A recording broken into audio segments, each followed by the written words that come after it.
Hey everyone, today I'm going to show you how to invert and process your black and white film scans in Capture One. Now these were taken with my Sony digital camera, but what I'm showing should apply to any other negative scan too. That said, if you use a scanner, I would recommend you stick to the scanner software. It's just easier that way. So you can do these steps in whatever order you please, but this is the way I like to do it. So first off, you'll notice that this image is inverted. The writing is going the wrong way. And that's because I always scan the emulsion side of the film, which is to say the side that faces the lens. This is normally the recommended approach to reduce reflections. And to identify the emulsion side, look for the less shiny side, or more easily look for the side that has the film lettering inverted. So the first step is to flip the image. Go to Shape and select a flip direction. Both horizontal and vertical work depending on the image. Over here, horizontal works better. But even if you go for the wrong one, you can always just use these buttons to get it up correctly. Next, we go to Color and we press Enable Black and White. You'll notice that there's an orange-yellow tint to the image. By pressing Enable Black and White, we take that away. Sometimes the film base has a tint, depending on your developer and the film itself. You can leave these sliders as is. They have a minimal impact. Next, we go to Adjust. Scroll down to the levels, right here. This value on the left side is our blacks level, and this value on the right side is our white point. So this 0 is the most black the image can be, and this 255 is the most white the image can be. And so all we have to do is we have to flip it around. Set 255 here and set 0 here. There you go, it's flipped. Now you might notice that the image looks a bit flat, and that's because of the dynamic range of the film. You'll notice that this chart doesn't go edge to edge.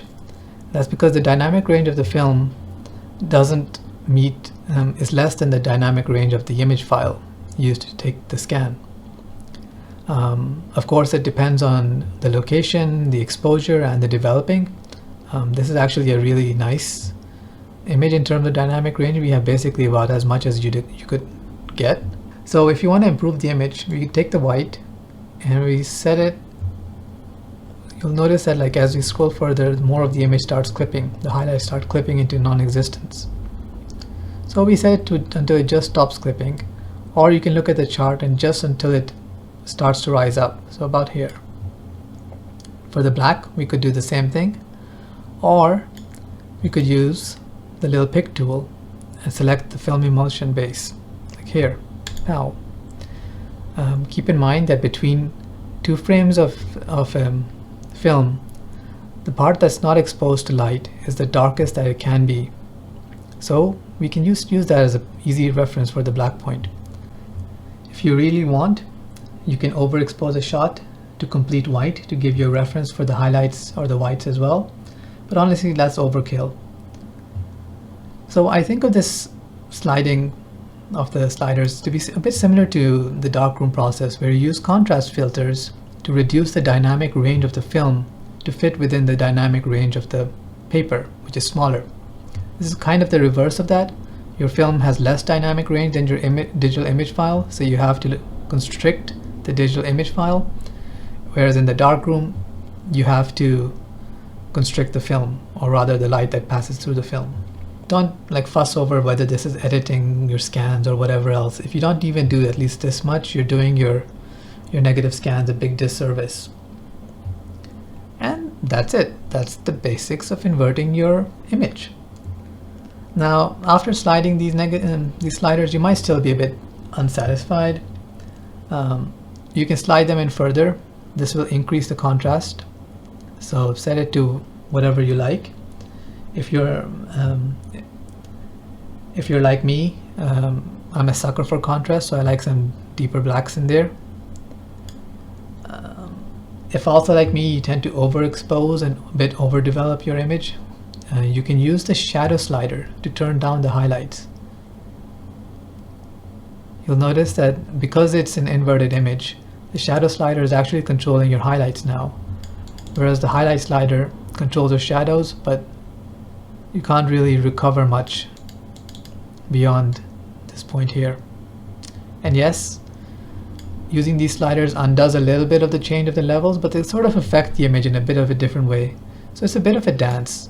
I usually set my white point here, and then I turn down my highlights a little bit until I start seeing some clouds or whatever. And I play a little bit here, and so on. If we notice that like too much of the wrong parts of the image are affected, we can resort to masks. Because we're dealing with film scans, often we'll have dust and scratches and other nasty things. So you can use the healing mask to remove them. So just select the draw healing mask tool up here, and then change the size. Sorry, I know you can't see the little menu. And then select your point, and there. Here's another little dot, change the size, and bloop. Unfortunately, some negatives are just so dusty that this doesn't really work. It's just too tedious. At that point, I usually just give up. I know Capture One recently added a dust removal tool, but it doesn't seem to work so far for my images. Maybe you'll have better luck. Now, if your scanning setup is not optimal, few people's is, you'll notice that sometimes you get like weird light leaks on the side. This is usually maybe something like a shadow from the scanning setup, or perhaps heavy vignetting from your macro lens. And to correct that, I usually use a linear gradient mask. So we simply come here, pop over a little linear mask like that, and then turn down the shadow, and you'll notice the edge starts getting darker. I find that using the vignetting tool down here can also help a little bit. It depends a little bit image to image and your particular scanning setup. And sometimes your fog is really bad. Like here, there's just a huge amount for some reason. It's probably because my 4x5 setup is really murky. To fix this, I use a radial mask in the center. Just pop it down there and move it around until it sort of fits the part of the image you want darker. Now if you press M to see the mask, you'll see that this part is the part that's selected, but we want the opposite. So we right click and we press invert mask. Now sort of the opposite part is selected. And we can come up here and we can turn down the shadows like that. And we can make the image pop a whole lot more. This is partly correction, partly taste, both important. If you want, this is what the proper image looks like. This corrects a little bit of the sides because there was some leakage there. And then this one is the main mask. So I just think it pops quite a lot more once you deal with any fogging or light leaks on the side. If we have a more advanced tool, a more advanced case where like we really care about the image, like here, I really like this pie shape the trunk is making. I do resort occasionally to using more manual masks using the paintbrush tool over here, this draw mask tool. But this is sort of an exceptional case where I just really like the image.